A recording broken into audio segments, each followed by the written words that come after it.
ఇప్పుడు రచయిత కవి ఒక వ్యాఖ్యానం చేస్తున్నాడు. ఇంత చేస్తే ఈ దశరథుడు శబ్దవేది అభ్యాసానికి ఇది దొరికిందా, ఇంకేం దొరకలేదా?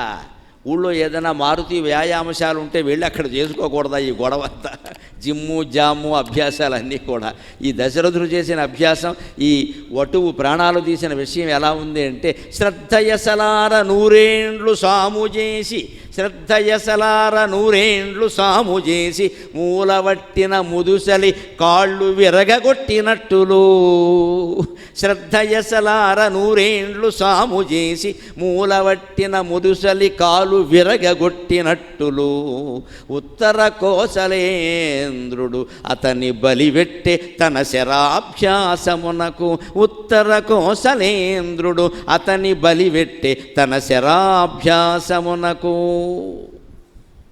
ఓ కుర్రాడు బాగా 6 ప్యాక్ 8 ప్యాక్ పెంచాలి. ఇప్పుడు అదో గొడవ కదా పెంచడం. అందులో మన గోదావరి జిల్లాలో మహాత్ములు 3 గుండీలు తీసేస్తారు ఇక్కడ. అబ్బా, ఎవడు చొక్కా వేసినా 3 గుండీలు ఉండవు. గుండెలు తీసేవాళ్ళు ఎవరు? గుండీలు తీసేవాళ్ళు తయారయ్యారు ఇక్కడ. అవి 3 గుండీలు తీసేయవలసిందే. పూర్వం మా మాస్టర్లు అయితే ఈ పైగుండి పెట్టకపోతే గొప్ప వెళ్ళిపోయేది. మాకు అలాగే నేర్పేవాడు. పైగుండి పెట్టవే ధవా అనేవారు. పైగుండి కూడా పెట్టాలి, ఇలాగ వదలడానికి వీళ్ళు. ఇంకా ఇలాంటి లాల్చి అయితే ఇది కూడా మరి పీక బిగుస్తుందని పెట్టగా ఇది పెట్టాలి. చొక్కా పైగుండి లేకపోతే దెబ్బలాడేవారు. వీళ్ళు ఎవరిని ఏమీ అనడానికి వీలు లేదు. ఏమన్నా అంటే అన్నవాళ్ళు దుర్మార్గం. నువ్వెవడికి చెప్పడానికి? ఎవరు చెప్పకపోతే సమాజం ఎలా మారుతుందండి? మన వేషధారణను బట్టి మన స్వభావం ఉంటుంది. మన స్వభావాన్ని బట్టి ఎదుటి వాళ్ళ మీద ప్రభావం ఉంటుంది. ఇంతకంటే ఎక్కువ చెప్పక్కర్లా. మన వేషధారణను బట్టి మన స్వభావం, మన స్వభావాన్ని బట్టి ప్రభావం. నేను ఇటువంటి కథ మీద ప్రవచనం చెబుతున్నానంటే ఇటువంటి పంచె అంచు ఇలాగే రావాలమ్మా. ఓ టీ షర్టును బనీను వేసుకుని ఎర్రటు వేసుకుని వచ్చేస్తే ఏమంటారు మీరు ఎక్కడ?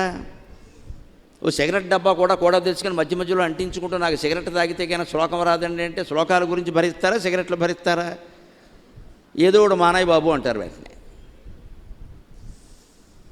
మంచిది, ఒక రంగంలో మనం ఉన్నామంటే కొన్ని బలహీనతలు ఉండకూడదండి. సమాజం కొన్ని కోరుతుంది మన నుంచి. మరి షోకులు వైభవాలు ఒక్కలేదు, ఒక మర్యాద ఉండాలి కదా. ఏ వేషమైనా అంతే. నా వేషం కాదు, మీ వేషం. ఒక ఉపాధ్యాయుడు పాఠం చెప్పడానికి ఎడుతున్నాడంటే నా దృష్టిలో ఉపాధ్యాయులు తెల్ల బట్టల్లో ఉండడమే మంచిది. విద్య అంటేనే స్వచ్ఛత. సరస్వతీదేవి అంటే తెలుపు.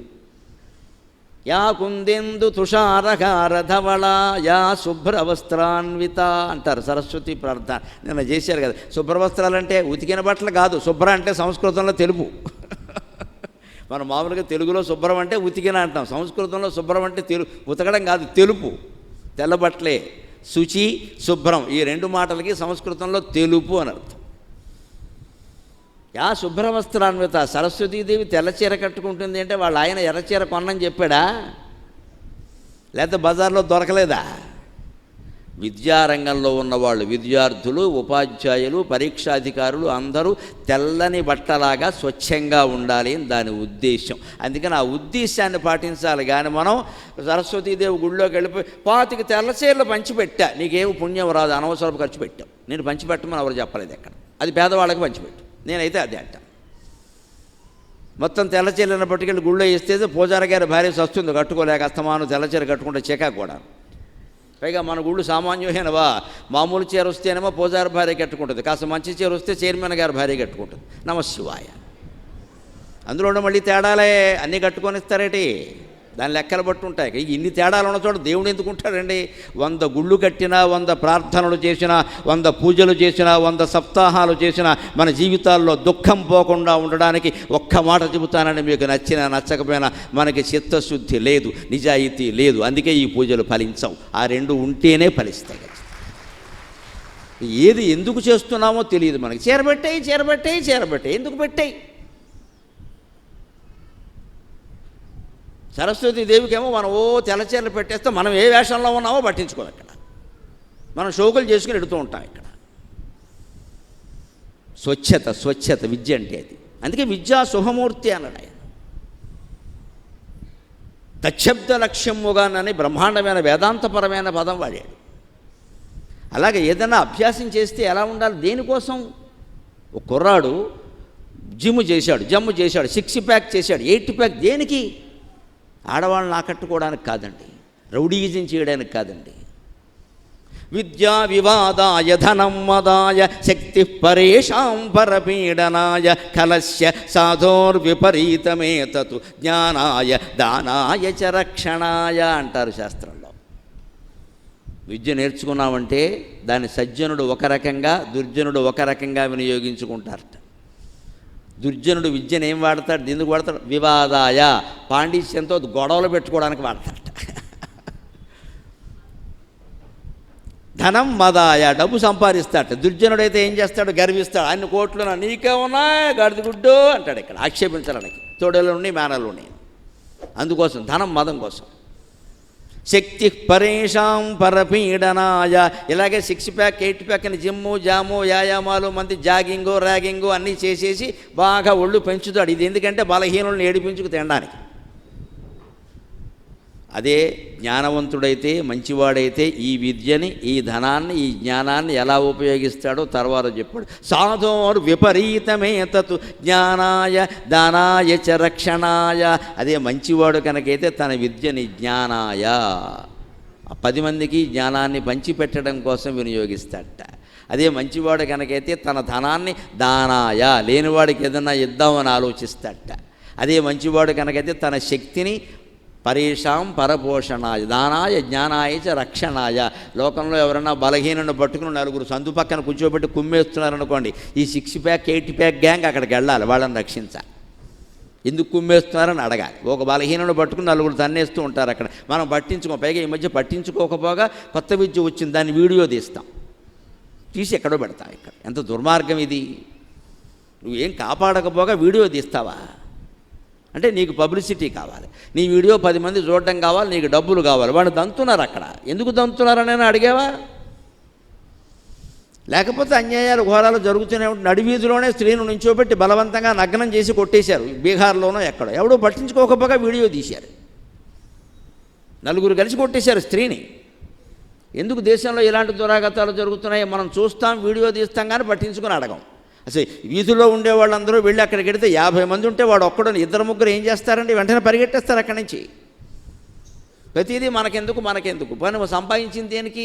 అదే ఆక్షేపిస్తున్నాడు ఇక్కడ రామకృష్ణ శాస్త్రి గారు. ఈ దశరథుల వారి శరవేది అభ్యాసం ఎలా ఉందంటే అమాయకుల ప్రాణాలు తీయడానిక. ఇది ఎలా ఉందిట?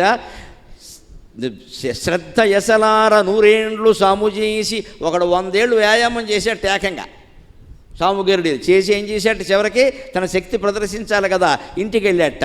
మూలవట్టిన ముదుసలి కాళ్ళు విరగగొట్టిన ఎట్టులు. ఇంట్లో ఒక మామగారు ఉంది, ఆవిడ అమ్మయ్యా అని అలా కాళ్ళు జాపుకు పడుకుంది. నా శక్తి పనిచేస్తుందో లేదో చూస్తా అని ఆవిడ కాలు తొక్కు దొక్కేట, అది విరిగింది. అక్కడ నువ్వు చూపించాల్సిన ప్రతాపం మూల కూర్చున్న ముసలావిడ మీద. ఆవిడకేదో కాళ్ళు జాపే అవకాశం కూడా రాక కాస్త కాళ్ళు జాపింది, ఇలాగ అమ్మయ్యా అనుకుంది. పోయండి, ప్రాణాలు పోయాయి. ఇప్పుడు వచ్చి నా శక్తి ఏమిటో చూస్తా, పనిచేస్తుందో లేదో. ఇక్కడ నీ పరీక్ష ముసలావిడ మీద. మూలవట్టిన ముదుసలి కాలు విరుగగొట్టిన ఎట్టులు ఉత్తర కోసలేంద్రుడు అతని బలివెట్టే తన శరాభ్యాసమునకు. దిక్కుమాలిన శబ్దవేది విద్య నేర్చుకుంటే ఎక్కడో చేసుకోకూడదా? ఇక్కడికి రావాలా? అదేమిటో చూసుకోవద్దా? అంత ఆవేశం ఉంటే అలాగా? ఎప్పుడు బాణప్రయోగం, వాక్ప్రయోగం ఈ రెండూ చేసేటప్పుడు చాలా ఆలోచించాలి. మాటలు కూడా అంతేనమ్మా, నోటుకు వచ్చిందల్లా అనేయకూడదు. ఇళ్లల్లో ముఖ్యంగా చాలా బాధపడిపోతారు. తనువున విరిగిన అలుగుల ననువున పుచ్చంగవచ్చు అతి నిష్ఠురతన్ మనమున నాటిన మాటలు వినుము ఎన్ని ఉపాయములను వెడలునే అధిపా. బాణాలు గుచ్చుకున్నా కూడా తీయచ్చు. కురుక్షేత్ర యుద్ధం, భారత యుద్ధం 18 రోజుల యుద్ధ ఘట్టాలు చెబితే విచిత్రంగా ఉంటుంది. కొన్ని 100 బాణాలు భీముడు గుచ్చుకున్నాయి, అన్నీ తీశారు, వైద్యం చేశారు, మన్నాడు యుద్ధానికి వచ్చాడు. అప్పటికప్పుడే వైద్యం కూడా చేసేసేవాళ్ళు. కొన్ని 100 బాణాలు దుర్యోధనుడికి అందరికీ గుచ్చుకున్నాయి, అందరికీ వైద్యాలు చేశారు, తొలగించారు, మళ్ళీ వచ్చేసారు.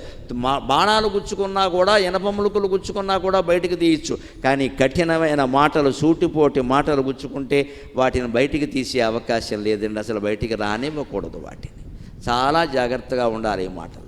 మనం ఎప్పుడు లేని వాళ్ళ దగ్గర ఐశ్వర్యం గురించి, పిల్లలు లేని వాళ్ళ దగ్గర పిల్లల గురించి, చదువు రాని వాళ్ళ దగ్గర చదువు గురించి, అందంగా లేని వాళ్ళ దగ్గర అందం గురించి మాట్లాడద్దు. ఏది ఉందో అది మాట్లాడదాం, ఏది లేదో అది మాట్లాడద్దు. మనం ఉన్నది ఏదో ప్రశంసిస్తే వాళ్ళు ఆనందంగా ఉంటారు, మనము ఆనందంగా ఉంటాం. వాళ్ళని బాధపడితే మనకేం వస్తుంది? అందుకని బాణప్రయోగం వాగ్బాణప్రయోగం రెండూ ఒకటే. నా మాట బయటకు వచ్చే ముందే చాలా జాగ్రత్తగా, వచ్చేసాక నువ్వు 100 సార్లు చెప్పినా వాడి మనస్సు గాయపడింది, అది రాదు బయటికి. అనేసి ఏదేదో అనేసావు, ఏమనుకోక ఆవేశంలో అన్నా లోపల ఉంది అనేసావు, లోపల ఉండకుండా ఉంటే అనవు కదా. అందుకే ఎప్పటికప్పుడు మనిషి తన మనస్సును పరిశీలించుకోవాలి. లోపల ఏ కల్మష భావాలు, ఏ రాగద్వేషాలు ఎవరి గురించి ఉన్నాయి అని తనను తానే పరిశీలించుకుని అవి తొలగించుకోవాలి. అదే ఆత్మజ్ఞానం. అవి తొలగించుకోవడమే ఆత్మజ్ఞానం. అందుకే ఏకాంతం అవసరం. పొద్దున్న అరగంట, సాయంత్రం అరగంట ఏకాంతంగా కూర్చోవాలి. మన ఆలోచనలను మనం పరిశీలించాలి. అందులో కలుషితమైన ఆలోచనలు తొలగించుకోవాలి. మంచి ఆలోచనలని లలితామ్మవారి పీఠం దగ్గర పెట్టాలి. మనోరూపేక్షు గోదండ పంచతన్మాత్ర సాయక. మనస్సు చెరుగ్గడ లాంటిది. వ్యాస మహర్షి చెబుతున్నాడు, మనోరూప ఇక్షుకోదండ. మనస్సు చెరుగ్గడ లాంటిది. చెరుగ్గడ ఎలాంటిదండి?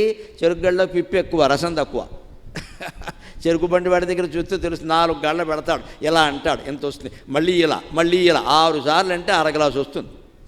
అంటే చెరుగ్గళ్ళలో పిప్పి ఎక్కువ, రసం తక్కువ. అందుకే మన మనస్సును వ్యాస మహర్షి లలితా సహస్రంలో చెరుగ్గడతో పోల్చాడు. మన మనస్సులో కూడా పిప్పే ఎక్కువ, రసం తక్కువ, పనికిమాలిన ఆలోచనలు ఎక్కువ, పనికొచ్చే ఆలోచనలు తక్కువ. ఈ మనస్సును కనుక అమ్మవారి దగ్గర పెడితే అది రసమయం, మన దగ్గరే పెట్టుకుంటే నసమయం. అంతకంటే ఈ జాగ్రత్త పడితే జీవితం అంతా బాగుంటుంది. నోట మాట ఎందుకు వస్తుందండి? అలాగా వాడు సంతోషించే మాటే మాట్లాడదాం. ఒకవేళ చెడ్డ మాట ఏదో కోపం వచ్చి అనాలి, రేపటికి వాయిదే వేద్దాం, ఇవాళ అమావాస్య మంచిది కదా రేపటికని వాయిదే వేద్దాం, రేపటికి మనం అనక్కలేకపోవచ్చు, ఇంకోటి ఎవడో అనేయచ్చు, మనకు గొడవ లేదు, మన చేతికి మట్టి అంటుకోలేదు, మన సరదా తీరిపోయింది. ఎవడో అంటాడేమో, మనకెందుకది అంత తొందరపడి ఎందుకని అలా తగాదా తెచ్చుకోవాలి? అది తప్పనిసరి అయితే వేరు. ఈ వ్యక్తిగతంగా ఇళ్లల్లో మాట్లాడుకునేటప్పుడు ఎవరి గురించి అయినా వ్యాఖ్యానాలు చేసేటప్పుడు చాలా జాగ్రత్తగా ఉండాలి. బాణప్రయోగం ఎంతో వాగ్బాణ ప్రయోగం కూడా అంతే. అంతే ఈ దిక్కుమాలిన అభ్యాసం అంతా ఈ పిల్లాడి ప్రాణాలు తీయడానికి వచ్చింది. ఇది అతని బలివెట్టే తన శరాభ్యాసమునకు. ఆ ఘట్టాన్ని గురించి నిజంగా ఎలా ఉంటుందో చెబుతున్నాను. దైవమా ఎంత చేసితి అర్థంబు లేదు నీదు పనులకు. కథ విన్న వాళ్ళకి ఎవరికైనా ఏమనిపిస్తుందండి? మంచి చేస్తే ఇలాగే జరుగుతుంది అన్నమాట. అందుకే వాళ్ళకి నీళ్ళు ఇవ్వకూడదు, నీరు కూడా తేకూడదు, అలా కూడా ఆలోచిస్తాం మనం. ఏది కథలో జరిగిందో అదే పట్టుకుంటాం. అక్కడ శివుడు గుళ్ళో శివుడి నెత్తి మీద దేవుడు మొగలు పువ్వు పెట్టద్దు అంటే మనం ఎక్కడ మొగలు పువ్వు పెడదామో అని జాగ్రత్త పడతాను తప్పితే అబద్ధం ఆడకుండా ఉందామని ప్రయత్నం చేయ. అది కుదరదు. అబద్ధాలే. మొగలు పువ్వు మాత్రం నేను ఎప్పుడు నువ్వు మొగలు పువ్వు కాదు మొక్కజొన్న పొత్తు తిట్టమ్మా, శివుడేమంటే ఇక్కడ అబద్ధం ఆడడం మానేయాలి. ఎందుకు వచ్చింది అది? ఆవు అబద్ధం ఆడింది, అందుకని దాని ముఖం చూడొద్దు అన్నారు. మొగలు పువ్వు అబద్ధం చెప్పింది, అందుకని దాన్ని శివుడికి అర్చన చేయొద్దు అన్నారు. బ్రహ్మదేవుడు అబద్ధం చెప్పాడు కాబట్టి ఆయనకి అర్చన లేకుండా చేశారు. మనం అబద్ధం ఆడకుండా ఉండాలి, కానీ ఈ ప్రక్రియలు పాటించడం ఏంటి ఇక్కడ? నాకు మొదటి నుంచి తగదా అదే. ఏది ఎక్కాలో అది ఎక్కట్లేదు, ఏది ఎక్కకూడదో అది ఎక్కుతాం. మూఢనమ్మకాలంటే ఇవే. నేను ఎప్పుడు మొగలు పూలు పెట్టను, నేను ఎత్తిమీ పెట్టుకుంటున్నా, మొగలు పూలు ఇక్కడ అక్కడ పెట్టవాట. శివుడికి ఇష్టం లేదు. భగవంతుడికి ఇష్టాయిష్టాలు ఉంటాయండి. అజ్ఞానం జీవుడికి ఉంటాయి, దేవుడికి ఎందుకు ఉంటాయి? భగవంతుడికి ఏదైనా ఇష్టం లేదు అన్నా, ఇష్టము అన్నా దాని వెనకాల ఒక తత్వం ఉంటుంది, అది గ్రహించాలి. మొగలుపు అంటే ఆయనకి ఎందుకు ఇష్టం లేదు? అబద్ధం ఆడింది కాబట్టి నువ్వు అబద్ధాలు ఆడకుండా ఉండాలి. మొగలు పూలు పెట్టనంటే అలాగా? మొగలు పూలు పెట్టుకో, ఇంకోటి పెట్టుకో, అది పెద్ద విషయం కాదు. దేనికి ప్రాధాన్యం ఇవ్వాలో దానికి ఇవ్వాలి. దానికి మానేసి ప్రక్రియను పెంచాం, కర్మకాండ పెంచాం, ధర్మకాండ వదిలేసాం. అందుకే మన బతుకులు అలాగే ఉన్నాయి. ఇక్కడ మనం కలుషితం కావడం కాదు, వాతావరణం కూడా కలుషితం అయిపోయింది. మొత్తం పర్యావరణ కాలుష్యం, అందరికీ నష్టం ఇవాళ. ఎందుకంటే మన మనస్సులు కల్తీ. దానికి మూలమే ఈ కథ, అది మార్చడానికే ఈ కథ. అందుకోసం ఇక్కడ ఒక్కోసారి దైవం అంటే ఇక్కడ విధి, దేవుడు కాదండి, పొరపాటు అర్థం చేసుకోకండి. సంస్కృత భాషలో రామాయణ భారతాది కావ్యాల్లో, వేదంలో, శాస్త్రంలో, పురాణాల్లో దైవం అనే మాట విధి అనే అర్థంలో వాడారు, దేవుడు అనే అర్థంలో వాడాల. దైవమా ఎంత చేసితి అర్థంబు లేదు నీదు పనులకు. తండ్రికి నీరుదేరవచ్చుటేమి, తండ్రికి నీరుదేరవచ్చుటేమి, ఇట్లు బలిమిమై చచ్చుటేమి. తండ్రికి నీరుదేరవచ్చుటేమి, ఇట్లు బలిమిమై చచ్చుటేమి. ధరణి నిట్లవునే దురదృష్ట తాండవములు, ధరణి నిట్లవునే దురదృష్ట తాండవములు. దురదృష్టం ఈ రకంగా తాండవిస్తున్నారు. ఇది నిజంగా దురదృష్టమే. ఎందుకంటే ఇందులో శ్రావణుడు ప్రయత్నం ఏమీ లేదు. కావాలని ఆయన ఏమి కొట్టుకో బాణం అని అనలేదు. ప్రమాదకరమైన ప్రదేశంలోకి వెళ్ళదు. మంచినీళ్ళ చెరువుకి వెళ్ళరా? అక్కడికి వేటాడే మహారాజు గారు పొద్దున్నే వచ్చి కూర్చుంటాడని ఎవరు అనుకుంటాడో? శనివారం దుర్ముహూర్తంలాగా ఇంత పొద్దున్నే వచ్చి కూర్చుంటాడని శ్రవణ కుమారుడు ఊహించాడా? ఏదో వేటకు వస్తే 11ంటికి వస్తారు, శనివారం దుర్ముహూర్తం వస్తుంది, ఇంకా మనం లేవకుండానే వచ్చేస్తుంది యథవసంత. అందుకే రాకూడని చుట్టం ఇంటికి వస్తే పెద్దవాళ్ళ పూర్వం వచ్చాడు రా శనివారం దుర్ముహూర్తంలా అనేవారు. ఒక శనివారం మాత్రం దుర్ముహూర్తం 6:30కే వచ్చేస్తుంది. అది వచ్చి మళ్ళీ దుర్ముహూర్తం లెక్క కదా, సరిగ్గా 48 నిమిషాలు ఉంటుంది, మళ్ళీ 7:30 వరకు పోదాం. అంతవరకు ఏ పని చేయొద్దంటారు. అందుకని పొద్దున ఎవడన్నా రాకూడని వాడు ఇంటికి వస్తే పూర్వం వాడు సరదాకైనవారు, వచ్చాడు మోహన్ చూడు శనివారం దుర్ముహూర్తంలో ఉన్నాడు. అలాగే శనివారం దుర్ముహూర్తంలాగా దశరథుడు ఇప్పుడు రావాలా? పొద్దున్న దాహం ఎప్పుడు అవుతుంటే 9-10ంటికి అవ్వదు కదా, 7:30-8ంటికో అవుతుంది. అంత పెందరాళ్ళే వచ్చేయాలా వేటాడడానికి? అయినా మార్నింగ్ షో ఏమిటి ఇది? ప్రత్యేక అభిమానుల కోసం ప్రత్యేకమైన షో వేస్తారే పొద్దున్నే, అలా వేసినట్టుంది ఇది. అందుకని ఒళ్ళు మండి అంటున్నాడు ఆయన, దైవమా ఎంత చేసిది ఓ విధి, ఎంత చేశావు. మనకి కారణాలు ఏమీ కనపడనప్పుడే విధి అనే మాట వాడాలి. ఎందుకంటే ప్రత్యక్షంగా ఏం కనపడాలి. ఇందులో శ్రావణుడు తప్పేదన్నా ఉందా? అలాగని దశరథుడు తప్పు అనుకోవడానికి లేదండి పూర్తిగా. ఎందుకంటే శబ్దం వినపడింది, ఆయన అదే అని పొరపాటు పడ్డాడు. పొరపాటు పడ్డం ఎప్పుడు తప్పు నేరం అనలేం కదా. పొరపాటు వేరు, తప్పు వేరు, నేరం వేరు, ఘోరం వేరు. ఇంగ్లీష్లో కూడా పొరపాటుని మిస్టేక్ అంటారు, తప్పుని రాంగ్ అంటారు, పై వాటిని క్రైమ్ అంటారు. మన జీవితంలో పొరపాటు చేయొచ్చు, తప్పు కూడా ఏదో కర్మకాలి చేయొచ్చు. ఇక నేరాలు ఘోరాల జోలికి వెళ్ళిపోకూడదు కదా. చిన్న పొరపాటు, దశరథుడిది కూడా పొరపాటే, నేరము ఘోరము అనడానికి లేదు. ఎందుకంటే ఆయన విద్య అటువంటిది ఉండవలసింది అర్జునుడి దగ్గర ఉంది, శబ్దభేద విద్య. చీకట్లో ఆయన బాణాలు వేశాడు, ద్రోణాచార్యుడు మెచ్చుకున్నాడు కూడాను. అది విరుకాడికి విద్యది. అది ఆయన తప్పు చేశాడు అనడానికి వీల్లేదు. శ్రవణ కుమారుడు తప్పు ఏ రకంగానూ లేదు. కాస్త కొంచెం సమయం ఇచ్చి ఆలోచిస్తే బాగుండేది, అది జరగలేదు. అందుకే ఇది విధి. ఇక్కడ ఇంకో కారణం ఏం కనపడ్డల్లా. అందుకని దైవమా ఎంత చేసితి, విధి ఎంత పని చేసావు, ఎంత పని చేసావు. అర్థంబు లేదు నీదు పనులకు, నీ పనికి ఇక్కడ విధి విలాసాలకి అర్థం కనపడదు. బాగా ధర్మాత్ముడైన వాడు కృంగిపోతాడు, అధర్మాత్ముడైన వాడు పెరిగిపోతూ ఉంటాడు. మనం కంగారు పడిపోతూ ఉంటాడు. ఏమిటో ధర్మం అంటారు, ఊరికే ప్రవచనాలు చెప్పేవాళ్ళు, అందులో పనేమి లేక ఏమి లేదు. అధర్మం చేసిన వాడే మేళ్ళ కడతాడంటాం. దానికి సమాధానం స్పష్టంగా ఉందండి వ్యాసభారతంలో. అధర్మాత్ముడు కూడా అభివృద్ధి చెందుతాడు. వర్ధత్యధర్మేణ నరో తతో భద్రాణి పశ్యతి తతః సపత్నాన్ జయతి సమూలస్తు వినశ్యతి. ప్రత్యక్షమైన ఉదాహరణలే ఉన్నాయి, చెబితే బాగుండదు. కానీ అధర్మాలు చేసిన వాడు కూడా, కోట్లు మింగేసిన వాళ్ళు కూడా, అనేక రకాల దారుణాలు చేసిన వాళ్ళు కూడా వర్ధత్యధర్మేణ వాళ్ళు వృద్ధి చెందుతారు. తతో భద్రాణి పశ్యతి, బాగా భద్రంగా క్షేమంగా ఉంటారు, మనకంటే గొప్పగా. అంతేకాదు సపత్నాన్ జయతి, శత్రువులను కూడా జయిస్తారు కొంతకాలం తర్వాత. మొత్తం సమూలస్తు వినశ్యతి, మూలానికి దిగిపోతుంది, మొత్తం అంతా మూలఛేదం అయిపోతుంది. దానికి సమయం పడుతుంది ఖచ్చితంగా. ఆ సమయం మనం వేచి చూడాలి. అంతేగాని అధర్మాత్ముడు వృద్ధి చెందాడు అనుకోకూడదు. అలా వృద్ధి చెందితే 3,000,000 దేవతలు ఉండడం దండగమ్మ, అనుమానం ఏం లేదు. ఇక్కడ అధర్మాత్ములు వృద్ధి చెందరు, తాత్కాలికంగా చెందుతారు. వాళ్ళని చూసి మనం వ్యామోహంలో పడకూడదు. శాశ్వతమైన వృద్ధి అనేది ధర్మాత్ముడికే ఉంటుంది ఎప్పుడైనా సరే. దానికోసం మనం ఓపిక పట్టాలి. రామచంద్రమూర్తి ఎన్ని కష్టాలు పడ్డాడు, పాండవులు ఎన్ని కష్టాలు పడ్డాడు. అన్ని కష్టాలు మనకు ఉన్నాయా? ఇందులో అజ్ఞాతవాసం చేసేవాళ్ళు ఎవరు ఉన్నారండి? హాయిగా కూర్చుని కాఫీలు తాగుతున్నాం. ఇక్కడ అజ్ఞాతవాసం ఎవడు చేశాడు? ద్రౌపదీదేవి పడిన కష్టాలు ఎవరు పడ్డారండి? నిజంగా సీత కంటే ఎక్కువ పడింది. నిజంగానే ఆవిడ ద్రౌపది సీత కంటే దారుణంగా పడిందండి. సీతాదేవి వెనకాల రావణాసురుడు ఒకటే పెట్టాడు, ద్రౌపదికి కీచకుడు, వాడోడు సైంధవుడు, ఇంకా ఎంతమంది ఇక్కడ. ఎన్ని పడింది ఆవిడ? ఏం నేరం చేసిందని పడాలి? వస్త్రాపహరణం చేయడం కాకుండా సభలో అడ్డగోలు మాటలన్నీ మాట్లాడారు ఈ కర్ణుడు, వీళ్ళందరూ కూడా ఇష్టం వచ్చినట్టు మాట్లాడారు. 5 భర్తలు నేను రక్షించలేకపోయారు, 6వ వాడిని చేసుకోని కర్ణుడే అన్నాడు. అందుకే ఒళ్ళు మండి కర్ణుడు రథచక్రం తీసుకుంటూ ఉంటే కుష్ఠుడికి మంటెత్తి మోకాల మీదకి వెళ్ళి వేసేయి అన్నాడు. అంతే ఇక్కడ ఆ మాట గుర్తు చేశాడు. అంటే ఒక్కటే లెక్క, ధర్మం దానంతటది గెలవదు, మనం గెలిపించాలి ధర్మాన్ని. ఖచ్చితంగా మన చేతిలోనే ఉంది, అది మనం గెలిపించాలి. ధైర్యం ఉండాలి ప్రజలకి. ఎప్పుడూ అధర్మాత్ములు నెగ్గరు, తాత్కాలికంగా నెగ్గుతారు, కొంతకాలం పెత్తనం చేస్తారు. శాశ్వత పెత్తనం ఎప్పుడూ ధర్మదేవతదే.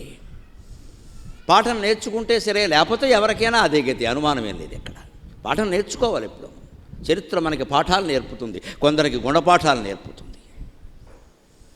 అది నేర్చుకుని తీరాలి. దేని దానికి ఈ ప్రవచనాలు దేనికి, ఈ గ్రంథాలన్నీ దేనికి?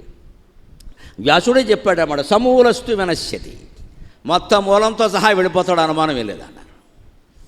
అంటే ఎప్పుడు అధర్మాత్మల్ని ఉదాహరణగా తీసుకోకూడదు. లోకంలో అధర్మం, అన్యాయం, అక్రమం పెరిగిపోతుంటే మాకు కడుపు తరుక్కుపోతుందమ్మా, ఇన్ని మంచి మాటలు చెబుతున్నాం, ఇంకా ఇలా జరుగుతున్నాయి ఏమిటి అంటే ఏం చేస్తాం? దానికి వినేవాడు సరిగ్గా వినాలి, దాన్ని ఆచరించాలి కదా. చెప్పేవాడు ఎంత చెప్పినా అది మీలోనే ఉంది, నాతో కలిపి మన అందరిలోనూ ఉంది. మనం ధర్మానికి కట్టుబడి ఉండాలి. ఇవాళ కాకపోతే రేపైనా మనకి న్యాయం జరుగుతుంది ఖచ్చితంగా.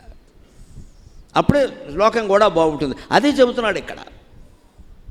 అలా జరిగింది ఏమిటి? ఇలాగా తండ్రికో కోరు నీరుదేర, తండ్రికి నీరుదేర వచ్చుటేమి, ఇట్లు బలిమిమై చచ్చుటేమి.